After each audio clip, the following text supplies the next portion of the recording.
I want to say a special thanks to the great people on our team who find those videos. Like, that's awesome.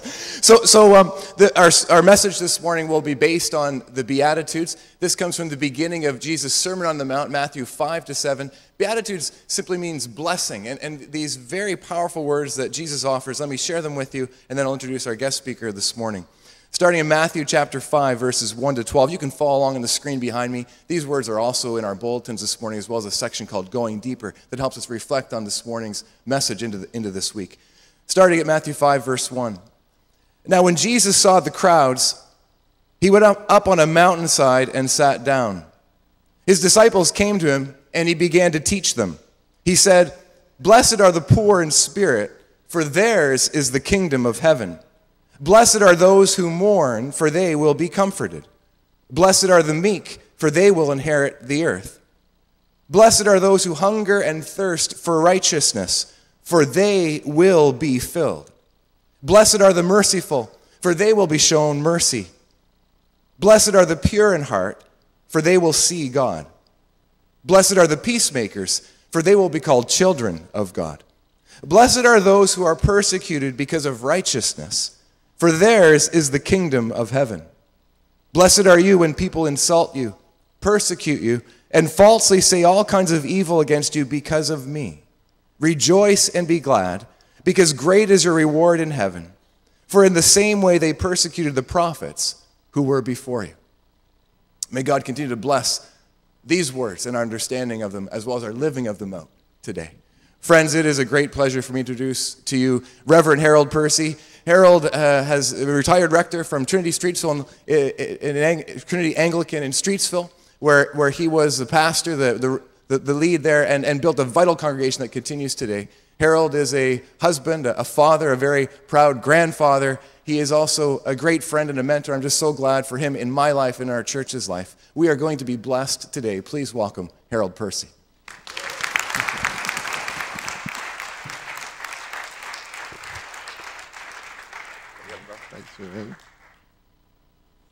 Well, good morning. It's great to be back here. I love getting together with Jamie and hearing about some of the things that continue to go on at this church, and he has more ideas going at any time than anybody could possibly execute. So when I meet for breakfast, I don't hear everything that's going on because you couldn't do that at breakfast, but I hear some of the things that are going on, and I'm just always so thrilled for what's happening and the ideas and how the energy, just sense the energy and the fact that when you gather to worship, God decides to show up because he knows you're in this for good. So Jamie asked me to come. He said, we're doing this series on hot topics. Father's Day is coming up. Why don't you come talk maybe not so much about fatherhood, but why don't you talk about manhood? We're talking about what it means to be a man. So I went home and I got it mixed up. I said to my wife, they're doing a sermon on real topics. He wants me to talk on what a hot man looks like. No, that never really happened. It's just an irresistible line. What did happen was I thought if I'm supposed to talk about real men, the place to talk about that and to get some information would be from women. So I asked my wife, I said, what do you think a real man looks like? She says, I don't know. I've never met one. No, she didn't say that either. And she said, if you say that, everybody will think I'm mean. My wife's not mean, but I just had to get those. They roll around in my head, and I have to say those things somewhere. So it's hot topics. It's Father's Day, and so this topic, I just love this. What does a real man look like today? And so that's what I've been asked to do, and I think that a good term here in terms of being a real man, what we're covering there, we're talking about authentic masculinity. What does authentic masculinity look like? We know that there are lots of undesirable stereotypes of masculinity at play in our culture that have influence, sometimes great influence, especially on younger men as they seek to find and identify as men. And so it's important to speak to some of those things. Remember, years ago, I went to play golf one day at Streetsville Glen, just up from the church where I was working, and a public course where you could just walk, and I would go up there, and they would put me with someone to play with, and I'd always hope they didn't put me with anybody who was too good. But one day there were these three young guys. They were probably in their early 20s, and they put me with these three guys. And so we were playing golf, and I think these guys were putting on a bit of a show for me, because for about the first, I can't remember how long, 12, 13 holes, it was nonstop dialogue between them. They just ignored me. But they were talking about where they'd been the night before and where they were going and what they were going to do and to whom and with what, all that sort of stuff. You know, it was just, and I was just on the sort of the edge of this. And this stuff's going on with these guys, just trying to talk to each other. And then on one of the tees, little Simon had to wait. One of the guys looked at me, and for the first time, they actually sort of acknowledged me there. And they said, this guy said to me, "What do you do, sir?" And I said, "No." I said, "You know Streetsville?" And they said, "Oh, yeah, we know Streetsville." I said, "You know the Anglican church that's just on the main street there?" And they said, "Yeah." I said, "I'm the priest of that church." These three guys, they were standing over their golf bags, and they put their heads down like this. And they were trying to make eye contact with each other, but not with me. It was quite a silence for a minute, and one of them said, "Sorry, sir." So that story, I haven't thought for years, came back to me when I was thinking about these stereotypes of masculinity and the influence. So we're going to think a little bit about authentic manhood, authentic masculinity. And as Jamie had asked me to do this a few weeks ago, I was in the process of reading through this most marvelous book on the Beatitudes that I just got a hold of by a man named Darrell Johnson, a minister out in Vancouver.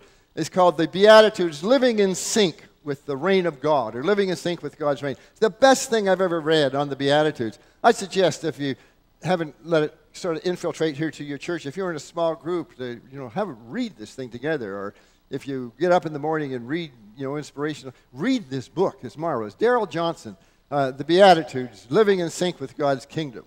And so what I want to do is to bring these two things together, the topic of the sermon and then what I've been reading about in the Beatitudes, with a view to thinking what kind of a slant we do this, so that what these Beatitudes say to men who desire to live out of a strong and authentic sense of masculinity. And obviously we can't do all the 8 Beatitudes, but we can get somewhere.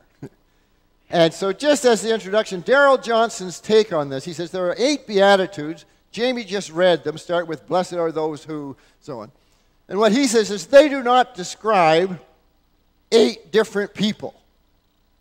So it's not like Jesus was walking through Galilee and he saw someone who was so down on his luck that could only be described as sort of suffering deep poverty of spirit, poor in spirit, so that would have moved Jesus to say, oh, well, actually, blessed are those who are poor in spirit. Or he didn't come across a group of people who were mourning some catastrophe and just sort of walk by and say, oh, well, blessed are those who mourn. Darrell Johnson says it's not about individual situations in life like that, but the Beatitudes, these 8 Beatitudes taken together, describe a person, a single person, whose mind and heart and imagination have been absolutely grabbed hold of by the vision of God's kingdom. That has come to understand that God is working in this world to take back everything that sin has stolen and to heal everything that evil has broken, so that the world that God dreamed at creation becomes the world of the new creation, and it's all because and through the death and resurrection of Jesus Christ and those of us he's called to be his church. He says this is a description of such a person.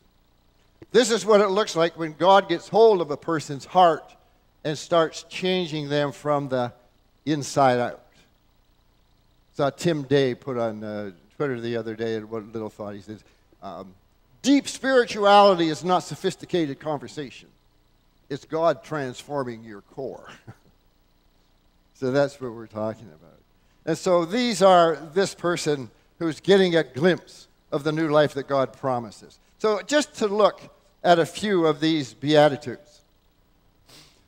The first one, blessed are those who are poor in spirit, for theirs is the kingdom of heaven. I remember being in university, and we were looking at the Beatitudes in a small Bible study with students.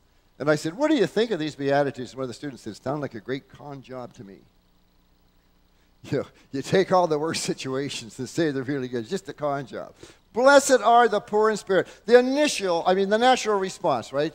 We just know Jesus does this for a reason. It's sort of like to say, what the heck? Isn't that the last thing that anybody wants to be? Who in the world wants to be or be considered to be poor in spirit? It sounds terrible. It sounds hopeless. Eugene Peterson, in his translation, The Message, translates this: blessed are you when you are at the end of your rope. You see, and so where this cuts for this topic today is that there's a fiction in some places.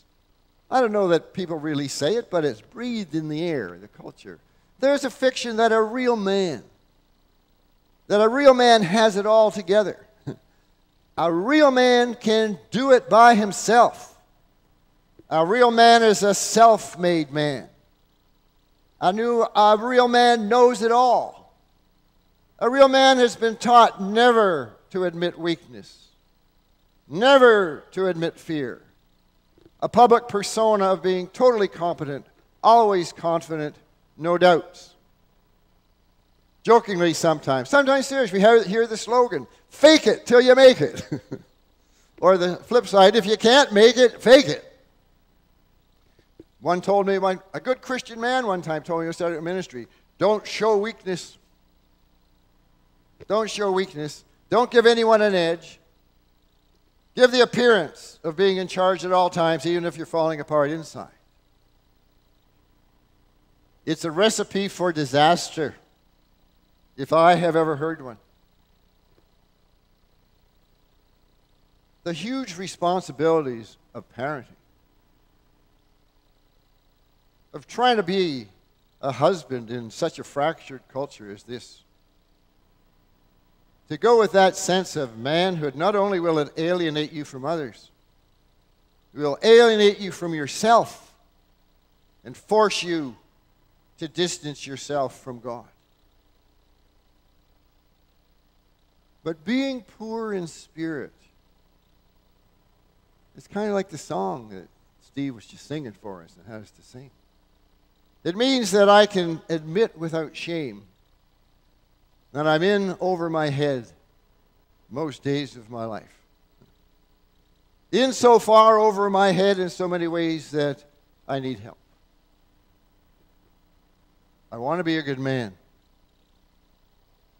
I want to be a good father, a good grandfather, a good husband. Maybe you want to be a good son, a good worker, a good employer, a good neighbor. But I can get in my own way so easily. I can disappoint myself, let alone disappointing those who love me and depend on me.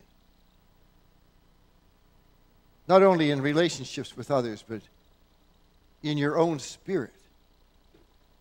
You get a sense sometimes that something is off kilter that you can't fix.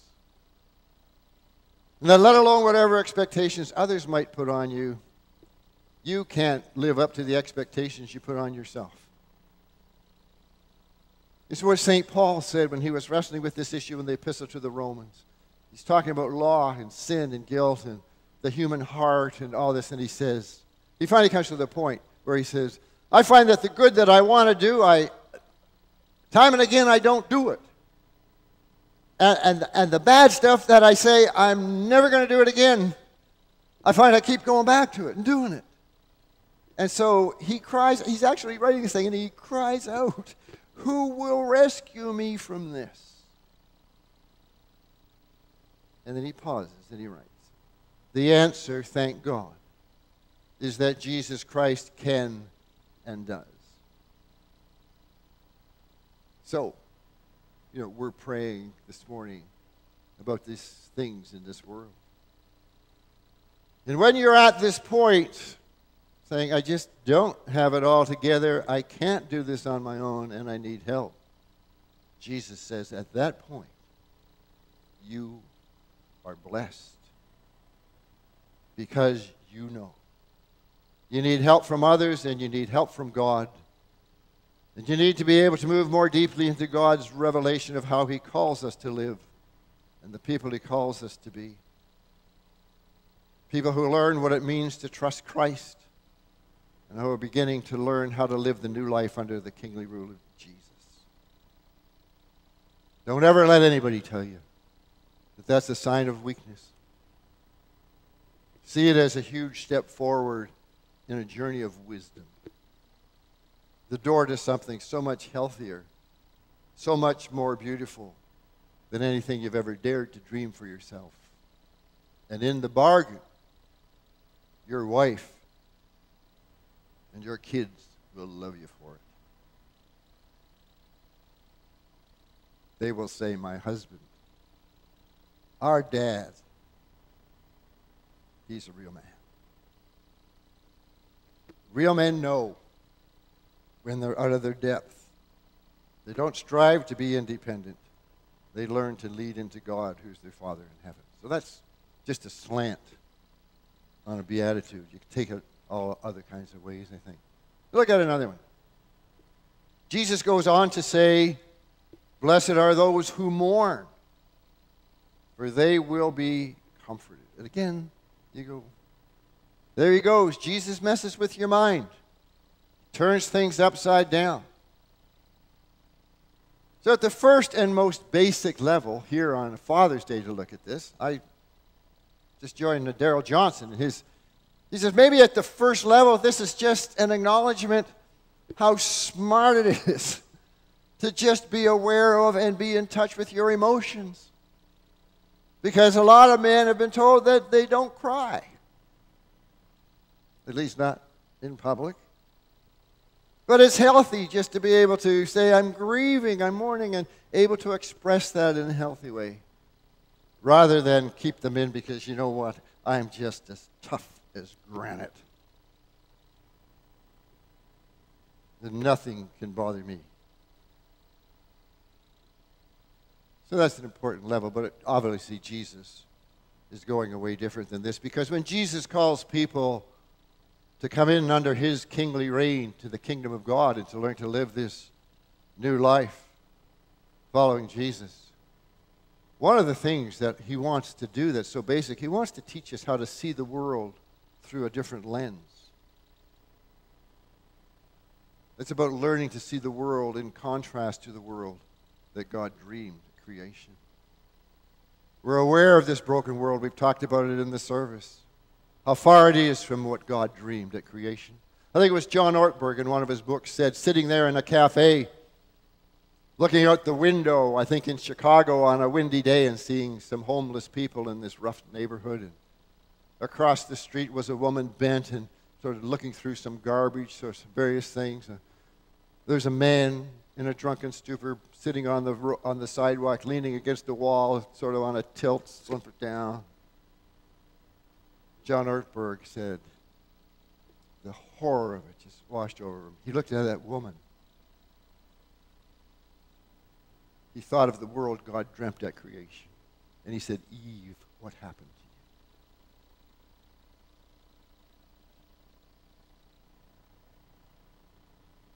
He saw that man slouched against the wall and said, Adam, what went wrong?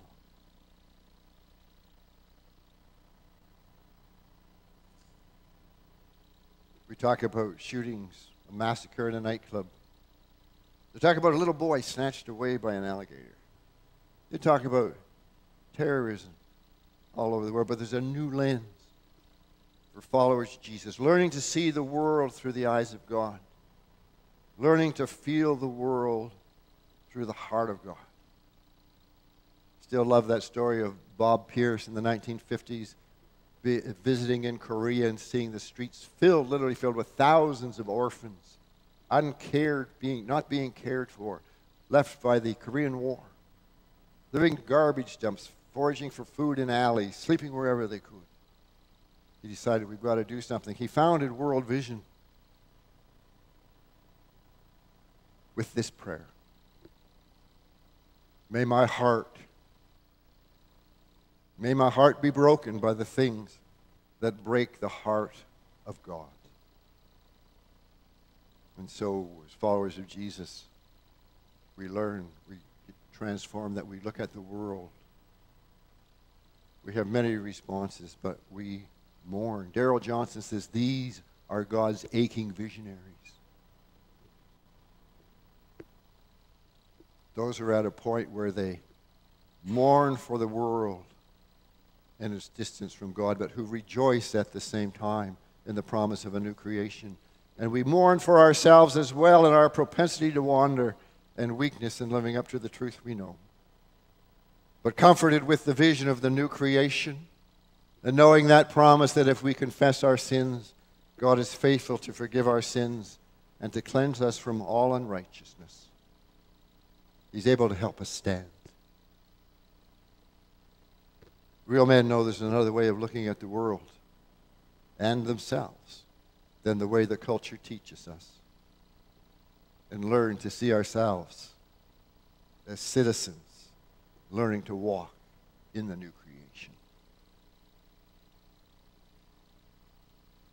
Longing for that day, aching visionaries. Do one more. Jesus says, blessed are the meek. Blessed are the meek, for they will inherit the earth. And again, like the first time, after you think about it, it settles. But the first time you hear that, you go, this is counter to everything I ever heard. It sounds not only like a rhyme, but a synonym for weak. Right?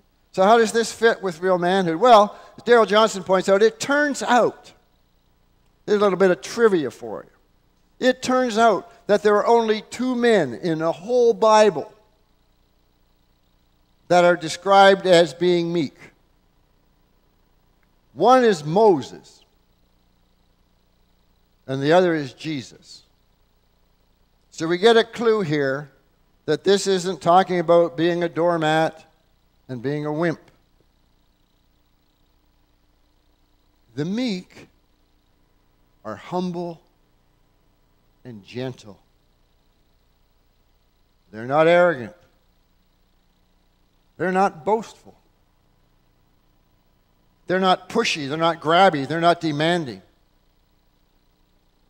But they are as strong as iron. And they are capable of blazing anger.